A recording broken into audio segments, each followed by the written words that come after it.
Hey everyone, it's Stephanie again, and you are tuned into the review of Married at First Sight, Season 10, Episode 6. So, you guys have been asking, you asked, so I answer. This week I have my handsome hubby joining me for this week's review. Hello, hello. Had to bring some extra fluid for this review. This is regular juice. Okay. He's fondly known as the People's Champ if you have been watching him. If you have not, this is Edmonds. Hola, senoritas and senoritos. Yes, and we Mi watch amigas, mi amigos. we watch and yell at the TV together. So She does the yelling. I watch and I just am patient and I Okay. just observe the people. a lot of you guys have asked what he has thought, so I thought this would be a perfect time to kind of jump in now that we have some content to really share some of his perspective. So let's just jump in. I'll just kick it off. I still think that they are dragging this season. I don't think every episode needs to be 2 hours long. It's a lot of fluff. It's a lot of fluff. A lot of advertising dollars too. Yeah. I mean, there's a reason. I mean, we're watching it. As I say, I don't think it needs to be 2 hours long. I'm sitting here watching it, but let's just kick it off. So I'm going to kick it off with the easier couples, okay? So that would be Katie and Derek. Katie and Derek, to me, last night... Did anything stick out to you, Katie and Derek? I'm continuing to love Katie and Derek. My only twinge is that I hope, Katie doesn't sabotage it a little bit.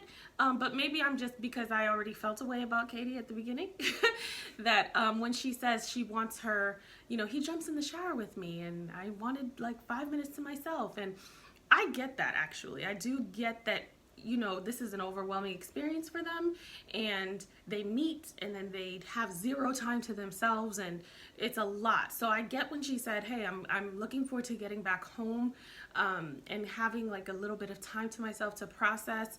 She's a therapist, so I mean, she said it beautifully. I just hope that it doesn't I hope that she doesn't sabotage. I don't know, I'm just a little scared for her. I hope she doesn't sabotage it, because they have a really good thing going. I think they're a really good match. Genuinely, I think Derek is a really great guy. They continue to kind of explore each other, get to know each other, are comfortable, talked about, next steps, moving in together, what that may be like, the reality that things aren't going to be perfect. I really like them, though.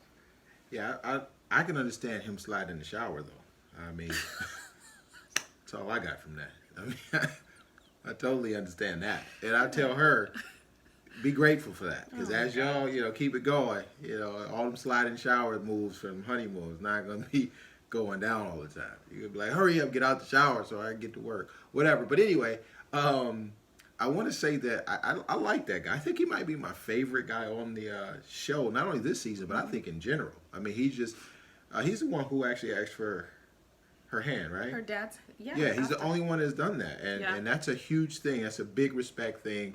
Guys, if you're any guys watching this, definitely do not skip that. Whether it's first sight or whatever. It was a nervous time when I asked her dad. He took forever. Another thing. I'm like, come on, man, get to it. My dad takes the scenic route when he is talking. I just kept thinking he was gonna say yes, and he's like, and another thing. I'm like, he gave me everything. I was nervous. All men are nervous. I remember we were in a Walmart afterwards. I was pumping and sweating, but it shows a sign of man. And I think that's a real man-to-man conversation. And do it alone, do it one-on-one, and really have that conversation. So I just like him. I like his whole character. I like how he's supportive of her diabetes. Yeah. He's supportive of even the dogs, sleeping with the dogs. But, that would have been a deal breaker for me. But, certain people and their dogs, they love them. Yeah. But I also just think that they just have a good chemistry. Yeah. And before we move to the next one, I do want to say thank you all for all the warm wishes for, we have a child on the way. And I just want to say thank you. I know she said it many times, but I want to say thank you for all of your congrats and all that good stuff. So yes, and I'll just jump in. I totally forgot about that. Yes, thank you guys so much.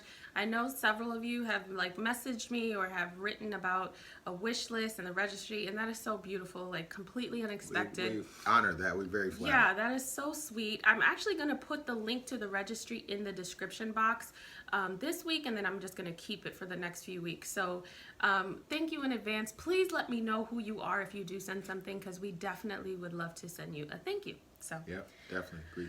so that's Katie and Derek. Yep. All right. So next we have Jessica and Austen. So Jessica and Austen, I'm liking them too. I think they're a really good match too. Um, I, their goofy nature works for the both of them. And remember at the beginning, I said, let's hope that that's not something that becomes an issue because they now don't know how to communicate. And so they use the goofy nature to kind of get out of real conversations. But yesterday, I really enjoyed watching them have what I thought was the first serious conversation that they had without all the giggles, but it was like really getting to know what is valuable to them. And so when they start talking about, did you go to church and is that important to you and what do you identify with and how would you want to raise kids and Austen saying that would be important. I think that set a good foundation. So having them go to church on Sundays, and she was like, you're right. They were matched so well that they have very similar viewpoints about their connection to it and their importance of it. But it's not like we have to do it this way, but we're open. But it is something that we're really finding to be valuable and something that we want to carry on with our kids. We've seen that conversation go to the left so many times, and it could have, but I really like seeing them there because I felt like, okay, this is an indication that when there's something that's important to them, they will be able to have that conversation without all the giggles, and then they can go back to that because then when they had their romantic dinner, which was funny, she was saying something about, is this romance? And he was like, I think this is us being romantic. I just could, in that moment I could appreciate them because I was like, this is their thing, and they've been getting along. They're both very happy with each other. I think they have a genuine connection, so I really hope to see that flourish. I like them too. I think they're I guess a little awkward nature is pretty cool. Yeah. I'm glad they had the conversation about spirituality and religion because I teach and talk about legacy creation and in my own work, and what I always tell people is that spirituality is number one. Spirituality, humility, and philanthropy. So the thing that I don't want to say a question. I know everybody has to each their own, but I will say this, that as a man, as a husband, that if you don't have some type of spiritual and guidance in a faith, it's going to be more difficult to guide your wife and to lead the household because you're going to not have something over you or above you that you submit to, that you learn how to appreciate, to die to respect and to honor and to pray to and to bring into your home, to guide the home and protect it.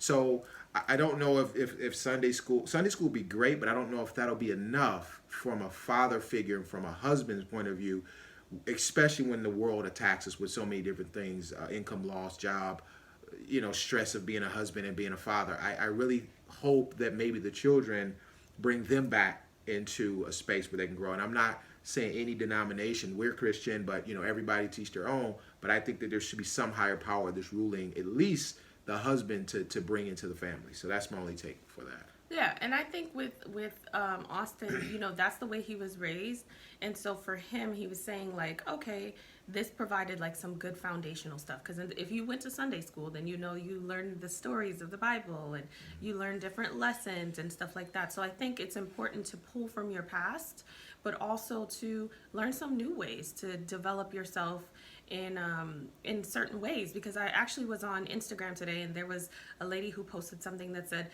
the questions that I ask my kids: do you feel empowered? Do you feel supported?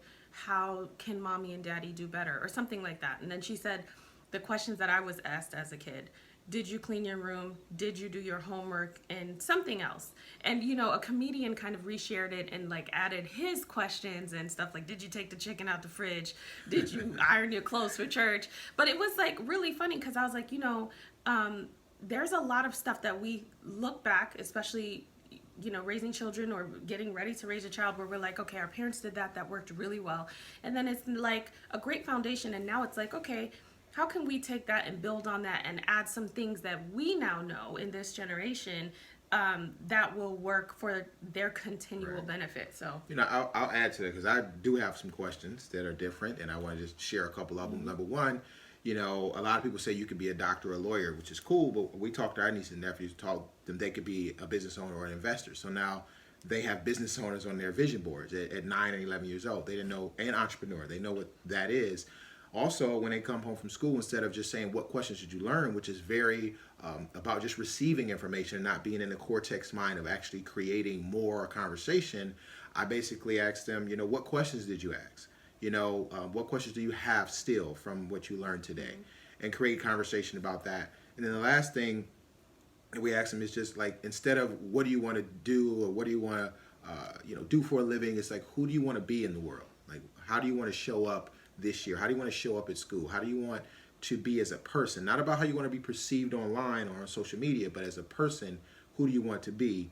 And that causes just a more in-depth conversation with the children. Yeah, so. That's great, babe. All right, so we both love Jessica and Austen. I definitely see them flourishing. There'll be hiccups because that's life, that's marriage, that's relationships. I like the gentleman never tells too. That's yeah, I do. That's something, because it's different when it's your wife, or it's your husband. It's like, okay, I love that he said, I'm leaving here very happy, because it's like, we're all adults here. We know what we're talking about, but I don't necessarily have to get into the nitty gritty of my husband or my wife. I don't even think it should just be like, even in college, I wasn't like that. Like, I think it's just not classy. I think you just keep that type of stuff to yourself. Agreed. So that is Jessica and Austen. All right, let's get to it, because the next three. Which one where you going? I know where you going to start with this one. You know what? Let's kick it off with Michael and Meka. Oh, okay? Not Brandon. We're gonna no. Oh, the lighting. No. Keep going. I'll fix the technical. Okay. So, wait, who did I say? Michael and Meka. Okay. So Michael and Meka. Listen. Towards the end of the episode, I had pretty good hope for them. I'm still not 100% sold, because I have my tech guy here today, as you can see. No, that's great, because I wouldn't have known what to do. But okay, so with Michael and Meka, I'm not 100% sold. I feel better at the end of the episode, but okay, so let's start from the beginning. I think it was great that they decided not to go on the group trip. We've all been there when you're in an argument or a tiff with your spouse, and you go somewhere with other couples and you have to fake the woohoo, the whole time when you really want to kill each other. Energy's totally off. Yeah, or you just want to get it out and really hammer it out so you can move on and be in a better space. And the faking is just so, it's suffocating. So I'm glad that they didn't go, because they wouldn't have been able to connect the way that they did. I'm glad, I feel like they need to be a little more assertive in what their goal is here. Their goal is to get together and work it out and take advantage of the time. And there was so many scenic over the balcony shots and so much lonely breakfast eating. It's like, y'all want to get to it. Michael is very cerebral, and so he is. If you guys remember Will from a couple of seasons ago, when Will was really up here about everything, Michael is very similar, and he thinks a lot. And I feel like let's get to it. If you want her, go get her. On her end, I think that she needs to loosen up a little bit, because she was tight the whole day. Even when she was saying, this is fun or this is nice. Oh, look at that. What's over there? I wanted to just check her pulse. Give me something. He's trying, and Michael, his trying shows up in being hyperverbal. So he's just talking and talking. He's talking about his students. He's just keeping the party going. To me, if I envisioned them in a boat, Michael was rowing and she was just on the boat. Okay, well, as long as the boat keeps moving, I'll stay in the boat. And it was tough. Towards the end, I was loosened up a little bit. She did. It took her a long time, though. I think that barrier came with the whole conversation on the plane.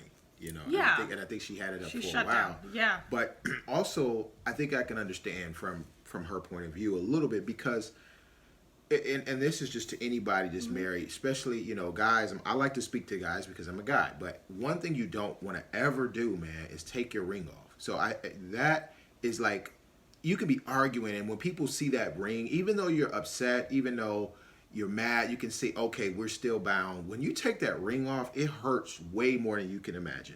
It just basically says, I'm in this thing alone. I don't know. It destroys trust in a way that I don't know the trust that you'll be there. Yeah, and you're not even committed. through thick and thin. So then it's well, maybe I shouldn't share my feelings. Maybe I shouldn't tell you what's really going on. You create such a damage, and I promise you it's going to come back up.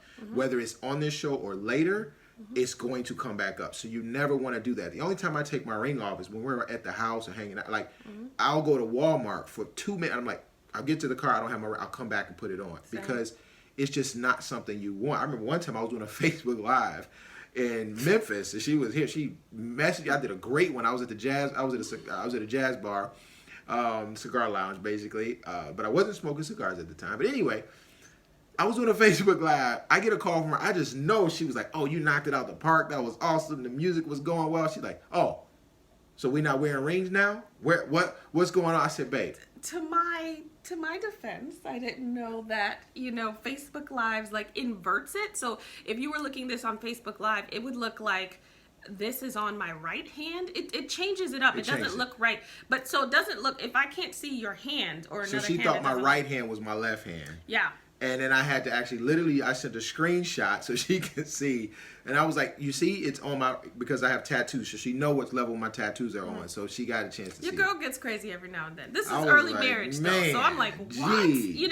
But that takes you to a place because the ring is symbolic. It's why there's a ring, Yeah. It's symbolic. And I'll finish that. I'll just rattle off my whole thing. So that, I think, caused a big issue, a trust issue. So that's a no-no. And he was like, well, I don't feel like I was living up to it. That doesn't matter. It's kind of like saying, I'm your son, I'm not your son. I'm your son, I'm not your... You don't do that with your mom. You don't do that with anybody. You can't do it because of the blood. It's like your blood just leaves your whole body. You can't do that. When you have that ring on, that's the only thing that binds you together that's on an outward symbolism. So it's not because I'm performing well. There are people that have been right at the divorce table with their ring still on. You know what I'm saying? So it's way more than what he was saying. You don't get a chance to be sympathy. Oh, I wasn't living up. Man, squash that. Like man up. Excuses. You gotta push through that, and that's on the woman's side too. Because then she took hers off, and that's symbolic. And he didn't. He has to come back and reconcile that, like, and own up to that. I should not have done that, and that caused you to not trust me and take your ring off too. So that's that. On top of that, when he said something like, we didn't talk, we didn't have any chance to be alone, please don't ever say that. Like, the fact that you're at the pool, I don't care. Everybody on this show has had a little toot or walked away from the cameras or had their own little, have an attitude there. That's when your wife respects you. When you say, you know what, I know we got to go to lunch, I know we got to do whatever, we need to talk. I don't care if y'all follow me, I don't care if y'all get upset. Talk to your wife. She is the number one priority. I don't care about them cameras. I don't care about whatever else. That's what you want to do. And I don't know if that was his idea to stay back and not go to the thing, or if that was the producer's idea, whoever idea, that was a perfect husband moment if that was his idea, to say, look, we're not going to have fun. We're going to spend some alone time and get to know each other. So regardless of whose idea it was, I'm glad that happened. Right. And it allowed them to connect. But if you have an issue, do not let it fester, and do not let it fester in front of people. And because... So a lot of people will say that she said too much, right? When she was sharing at the pool. Yeah. Well, if you had pulled her aside, you could have mitigated. And I do think she shared too much. Yeah, but I think did. Yeah, I said that. I do think that you can pull people aside and have a conversation and get it squashed or get it handled instead of staying in other rooms looking over balconies and doing whatever else they were doing. And you can set boundaries. They're new though, so it's like a lot of this advice will be for just couples in general. Yeah. Because you don't know, like they don't know a lot. Yeah, and they're new. But you can set boundaries because there's certain things that when you are in a tiff and you have your groove and your boundaries as a couple, you know that you can share respectfully. And then there's some stuff that you're like, okay, I'm not going to share that. I'm not going to go there because you don't want to throw your spouse under the bus. What I liked about Meka this episode was that she took ownership towards the end and said, you know what, I let this fester because of my own crap and I need to get over myself. I like that because it was just like, and I saw a lot of you guys' comments, it's just like, okay, girl, now you've got to move on. You know what I'm saying? Yeah. Like you cannot let this thing continue to move on. She was really tight. She really only livened up when she was giving her list of demands towards the end. Yeah. And it was just like, and I was glad that they cemented it with a hug because I was just like, even though that they were closer, it still felt very disconnected. So I'm glad that there was some physical contact there. And, he gave her a kiss on the cheek and they're getting more comfortable with each other. And I hope that she continues to kind of get that. I still feel, though, that she's like a little immature. I even just the way that she communicates. In some ways, she demonstrates maturity. But in some other ways, she's just like, if you get up before me, make sure that you get dressed in the dark. And I know it's a little bit funny, but it's also like a little bit demanding. And I think like respectfully, like if he gets up before me, he's quieter. If I get up before him, I get dressed in the dark. Like, and he's not telling me to do that. I'm just like, okay, you know, we just do that. So I hope that I hope she doesn't hold on to this event as a reason to have like an attitude in the future, like, okay, well, he already did this, so you know, let me say this. So let me just say this because we can move on. I want to get this to the point. Ladies, do not bring your girlfriend conversations into your marriage. Let me explain what I mean by that.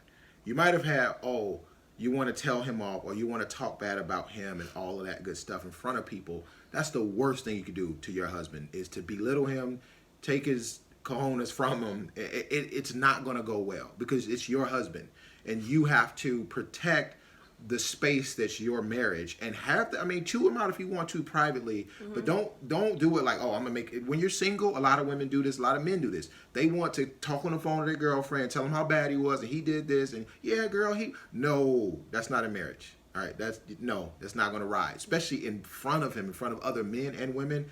Ultimate no. Okay, and number two on that, when she's giving these demands, this might have been things that you thought about. I want my husband to do this. He's going to need to do this. Stop treating people like a check mark, like you need to do this.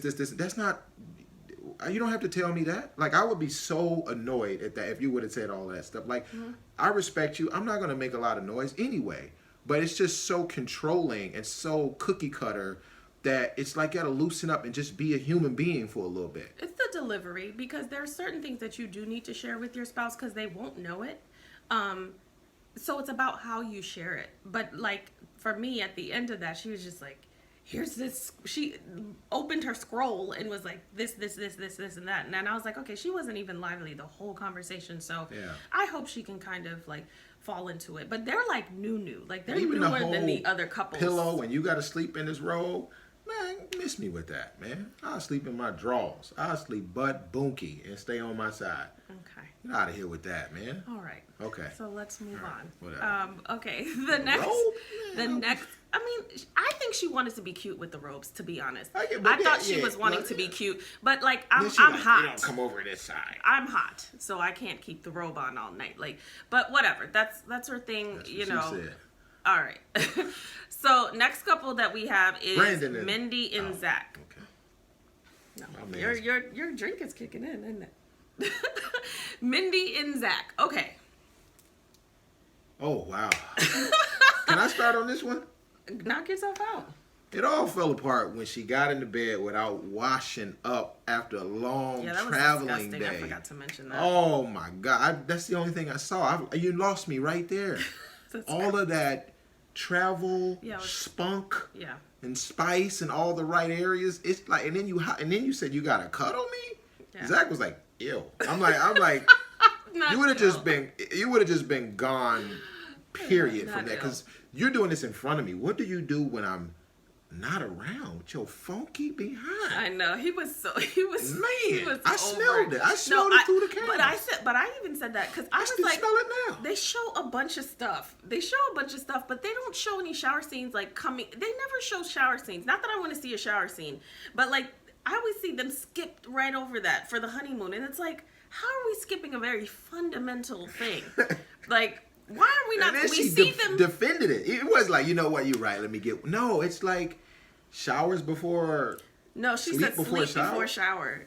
Yeah, man, deuces. Yeah, especially with Zach. I would have put a Michael. I would have been in another room, man. Especially with a Zach. Zach, who is, if Zach was a funk master like her. Funk master. Like, if Zach would have gotten to bed and been like, man, I'll hit this in the morning, maybe it would be okay. But Zach is like a princess, okay? Clearly we know. Mm-hmm. Zach, they use the same cream, okay? His hair is perfectly I used the free soap from the hotels, the free lotion. No. So Zach was not the guy to even try that with. So yes, man, that was you lost 1,000 points there. Listen, here's the thing with Zach and Mindy. This is not going to work out, okay? This is not going to work out, and I'll just keep it blanket. Zach is not attracted to Mindy. Zach is speaking in circles. Like, have you seen a tornado start? Like, just the circles, and it just becomes bigger and bigger. This is what's happening. Like, the first building attraction or working to build, like, it's the little circle, and it's eventually going to become this huge thing. Zach is not attracted to Mindy. I knew he wouldn't be at the very beginning.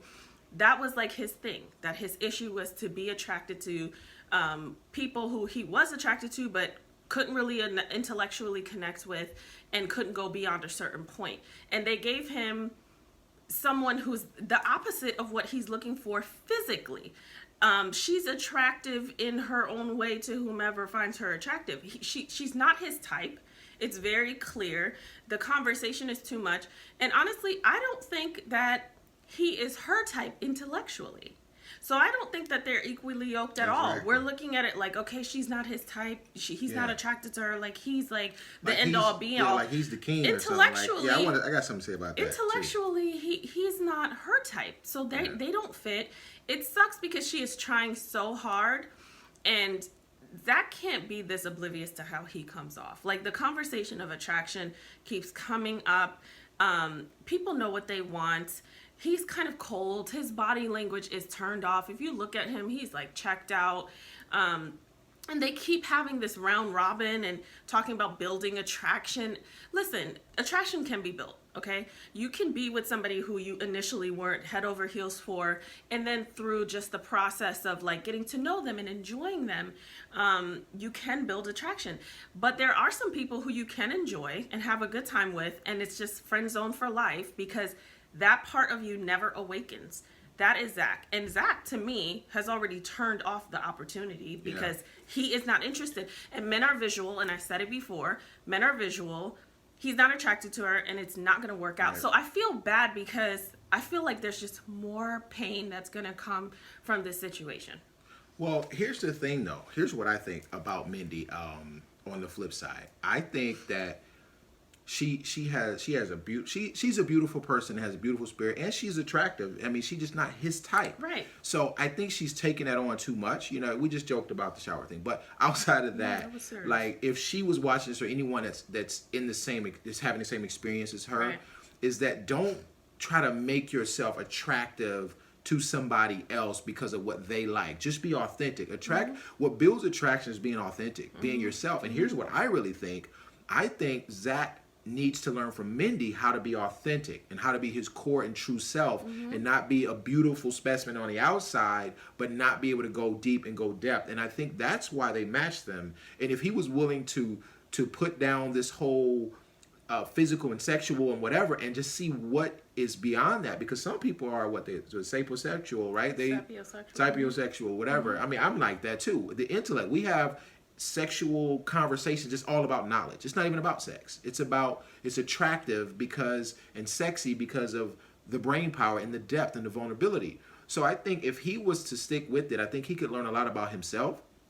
So I think as we watch that couple, I think we should use them as an example of, hey, where am I not being as authentic as I could be in my conversation or in my relationships? Where am I putting maybe beauty or outer things or what have you? And where am I talking in circles? So instead of maybe poking at that couple, look and see with some type of introspect, like how can I eliminate those things that I'm doing myself? But Zach definitely has to learn how to be more vulnerable, because if not, he's going to go date somebody that looks good on the outside and keep repeating this cycle that he doesn't break through and blame everyone else when it's really his and his family's attention to looks. I don't think it's just him. Based on the way they were talking at the wedding, they were talking about don't let his looks and his who is this, baby Jesus? I think he gets a lot of attention. I don't even know if that's his family because we don't know enough, but I feel like he gets a lot of attention. So he presents as if he is like walking on water and everybody. He doesn't even know that he's so self-absorbed. I know. Zach is not everybody's type. That's the gotcha. Like, everybody has a type that they like for whatever reason. And you may not have a type, but there are things that you are attracted to, and that's fine. But he kind of floats in like, here I am. And then she even said it like, do you wonder if I'm attracted to you? But I feel like she did that in defense because she felt so, like even last night she was like, what do you want me to get? Like, breast implants? Yeah, like I felt bad for her because she doesn't need to do all of that. And she just wants affection. Now, I think that Zach and her have the potential to enjoy each other if they let the walls down, because Zach is blocked. Emotionally, he's blocked. He's talking in circles as if he's saying something and he's not really. She has to be herself for him to open up.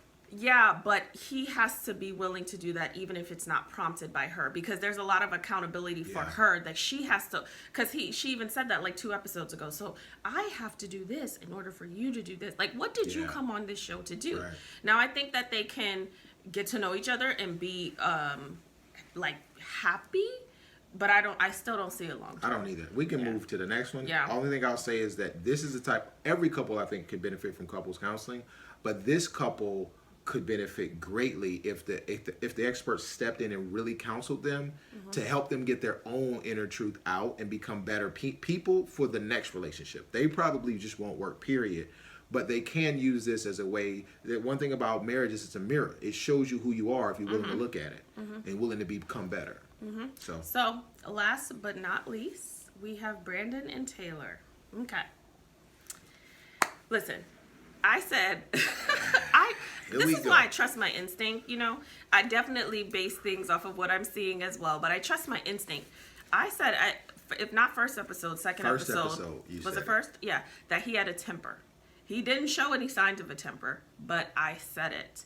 And he showed it last episode, or maybe, I think it was last episode. Where'd you get that from? I'm usually quick to pick up on it, but I'm like, where'd you get that from? I knew it. And he showed us again last night, and it was even worse.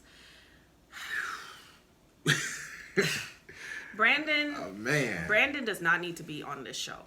I said last week, and I'll say it again, we are seeing why Brandon had to come on this show or was chosen, whatever, speculation out at this point, because he is not functional in a healthy relationship right now, because he just doesn't have like a healthy sense of self or healthy relationship with himself. He's not able to utilize any coping tools that is going to help him get from point A to point B in a positive way.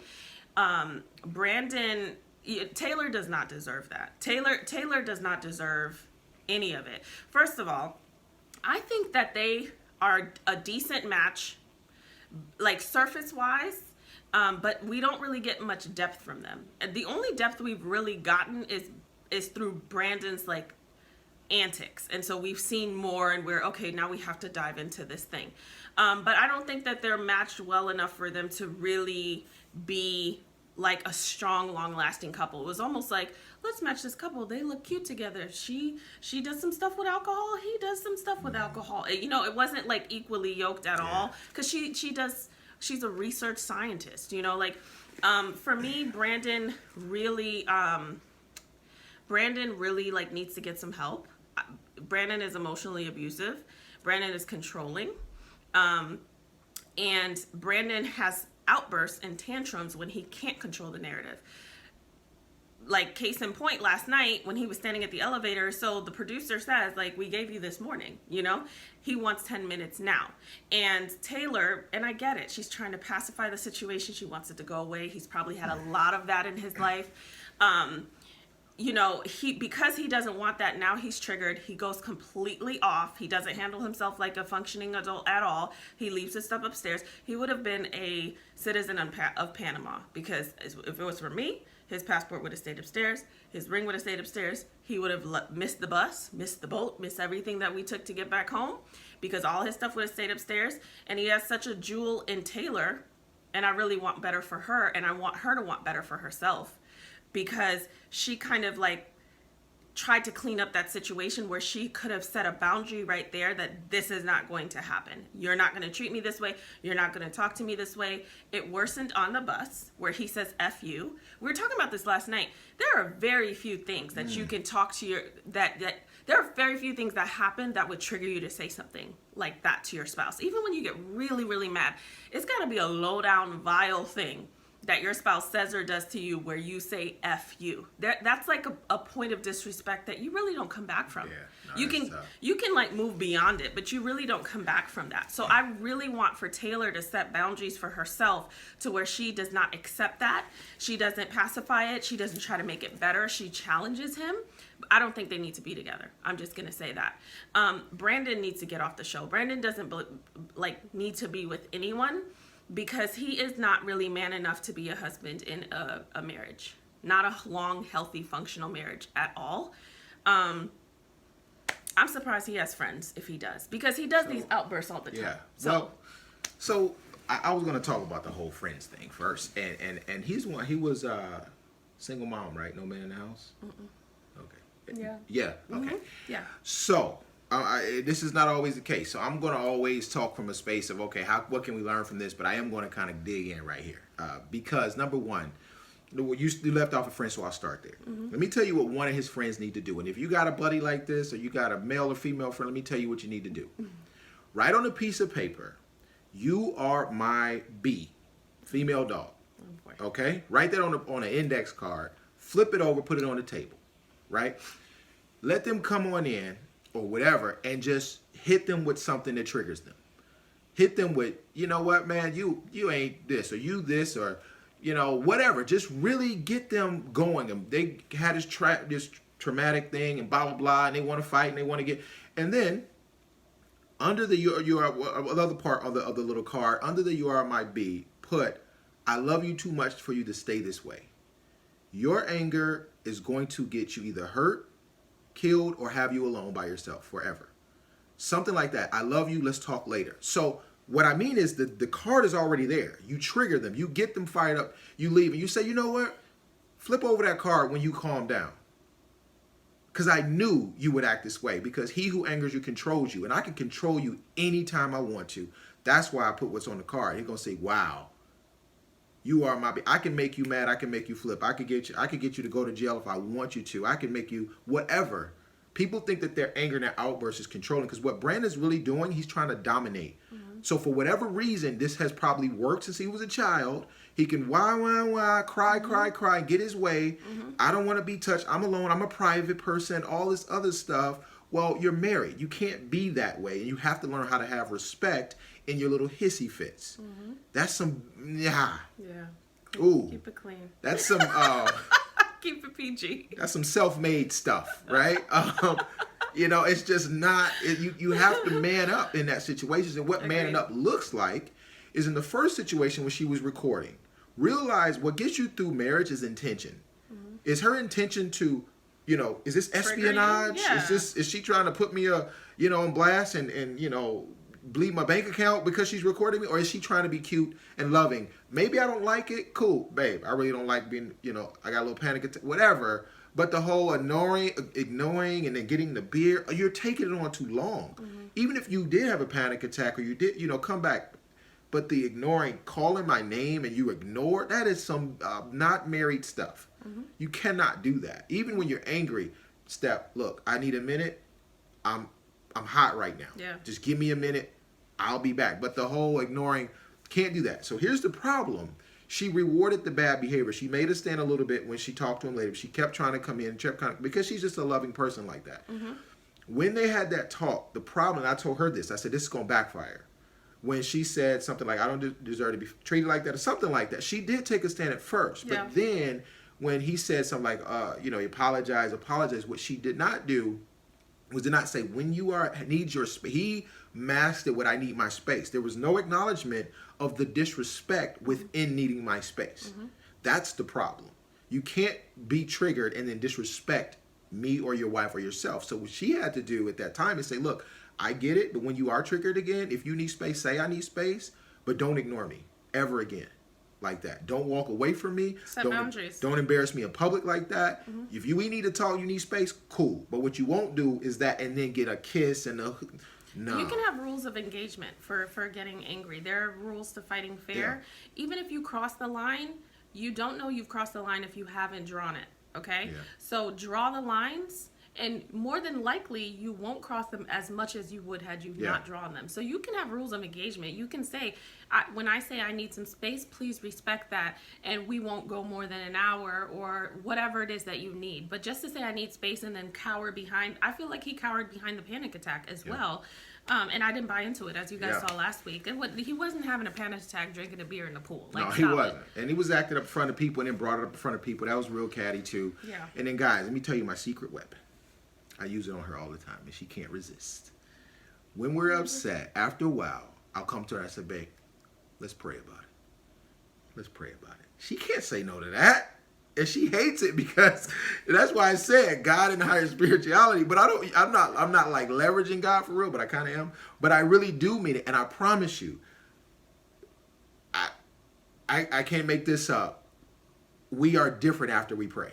And you know what's great? We are different after we pray. It does shift. It does, Should be even in there though like, it's man, I'm like, how long are you gonna be mad at Jesus though? How long can you pull that off? You can be mad at me, but God, you're not gonna win that one. Oh man, and I try, but the God is like, really? But no, it does shift things, and that's the thing about marriage. You have to be very intentional. It's not that you're gonna feel good all the time. It's like if your child does something. Like I was babysitting my niece and my nephew on Sunday. Terrorist. He's oh my God, he's the cutest thing ever. We might bring him on here, but he's in a very defiant stage, and like he was being very defiant, and so I redirected him many times, and he was upset, and then finally he comes back and he's like, Auntie, can you give me a kiss? And we have to make up, and I have to talk to him. Am I in the mood at my months pregnant right now and I'm exhausted? Am I in the mood for all that? No, but we have to move past that. We have to be intentional. What is my intent? To get him to understand that behavior was wrong, and then we kiss and we make up and we move on. And so that's the same thing with marriage. Like, what's my intent? To keep a beautiful space that we respect each other and we continue to remain on the same page for as much as we can. So praying, even though in that moment is not necessarily what I want to do, it really is through his leadership in that space that we're able to change the energy in the home and then move on. Yeah. And you have to be intentional. And I don't do it immediately. Yeah, when we're right in the heat of it, I give her time. When it's that time where it's just cold, like this is what Mike could have did if they had that space. Now they just met each other, but staying in different rooms. That's another thing. That's a no-no. I forgot to say that. Yeah, that's like a no-no. Leaving the house, staying at somebody else's house, friend's house. That's single man stuff. You can't do that. The couch at the most is where you're gonna go. But if you have a problem, leaving is not going to make it better. All right. Coming together, putting God between you all, that will make it better. After maybe the night is over, or I don't really like to go to bed angry, so it'll be before we go to sleep, we kind of reconcile that. Because guess what? Odds are if you're married, one night, one of you are not going to wake up. That's probably going to happen later in life, hopefully. But that's the last thing you want, because then you got something you can never, ever, ever change. And so you have to respect that space. Now, the whole producer thing. You came on the show and you're on a reality show and they're recording, and it's such a power, it's a dominating thing to where he is so like used to being in control. See, that's why a lot of people that are alone, that they don't like to be public, they like to be in control. And it's one of human natures. They want to either dominate or avoid being dominated. And so a lot of those people have power issues or issues with authority. So and apologizing and taking accountability, that's really where the whole breakthrough can happen for him. And he's just not doing that. And he's blaming everybody else for doing their job when you signed up for it. Yeah, you're not the only one on camera, bro. And here's the thing. For those who are thinking about doing the show, because I know several people have reached out and said, hey, I'm thinking about doing this show. Or any type of show. If you know you're not good on camera, don't get on the show. Like, do not get on the show. Your privacy is out there. Yeah, like, here's the thing. I like this. I like camera like this. If I were to be on a show like an expert or something, I like that. If there were cameras in my home right now beyond this camera that we're shooting on, I would not like that, because I am a private person. I don't want all that exposure. I don't want people in my face. I would have not gone on the show. I don't care that you have whatever issues you have. You're not the only one being filmed all the time. It's excuses. It's excuses, and he wants his bad behavior to be validated, because in all areas of his life, I'm sure it's been validated. Yeah. Oh, that's just Brandon, or that's Brandon, and even the authority at the altar. Like I talk a little trash at our altar. I said some funny stuff, but I would never curse. At the altar, and then if I did, you would have redirected me, or you would have said something afterwards. We had fun vows. Don't get me wrong, but it was not anything disrespectful. Just respectful. And you have to nip that stuff in the bud. So that was the thing on the Friends. And if you the other thing about this, if you have issues like this, anger issues or whatever, you make it to where your wife or your girlfriend can feel unsafe. Like, I'm at the point. It's like if somebody said that something happened, or I don't want to put anything negative out there. All I'll say is you just don't know what a person like that is capable of if they snap. And then I think what people can do, if you're dating right now, ladies or men, is ask these questions. One, You know, if you're in a questions game, you're having drinks, say, you know what? I want to be authentic, and whatever you want to answer to, share it first. That's the best way to make somebody open up and be vulnerable and not be interrogating, is to be vulnerable first. So, you know what? You could even say, hey, I was asked a question. So I'm the one asking you a question now, so you can use this as your strategy. I was asked this question: what makes me upset? What makes me furious? And what makes me go to just an outraged degree?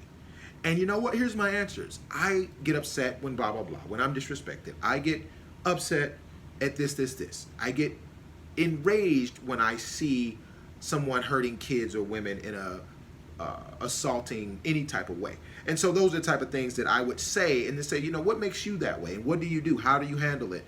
Those are types of questions that will get you further in a relationship than what's your goals and all these other things, which are great. But you have to see the ugly side. And I think it's a blessing that she got to see this so early on and can make her decisions appropriately. But I think he needs to get help and really see where that's coming from and break through that before he can be in a relationship with someone else. And the last thing he needs to do is have a child be able to see him treat his mom like that. 100%. F you and throw in the ring. It should be, I hope they don't stay together. I never say this about marriage normally, but I don't want them to see together at this point. I think he needs to stop and get help. I think she deserves better, and I hope that she gets better. She will get better, because this is not the end all. I mean, I know this is only episode 6, but I definitely don't think that this is a good match. And yeah, so anyways. I know Pastor Cal's probably going to step in. I want to see Pastor Cal's one-on-one with him. I want to see what that looks like. Maybe he can get through that, but it has to be through some type of coaching and therapy. But I don't think he should be married right now. I don't think she needs to stay on this roller coaster. Right. Get on another ride, girl. There are plenty of rides out there. Get on another one, because this one, the service work is going to take longer than you have, and longer than the time that you should work. Yep. Longer than the time that she should wait. All right, guys. So anyways, I hope you guys enjoyed this review. As always, don't forget to subscribe, comment, and like. And I'll see you next week. Everyone have a great weekend. Again, thank you all for all the warm wishes. We really appreciate it. We'll be sending more information out later. Thank you. All right. God bless. Bye.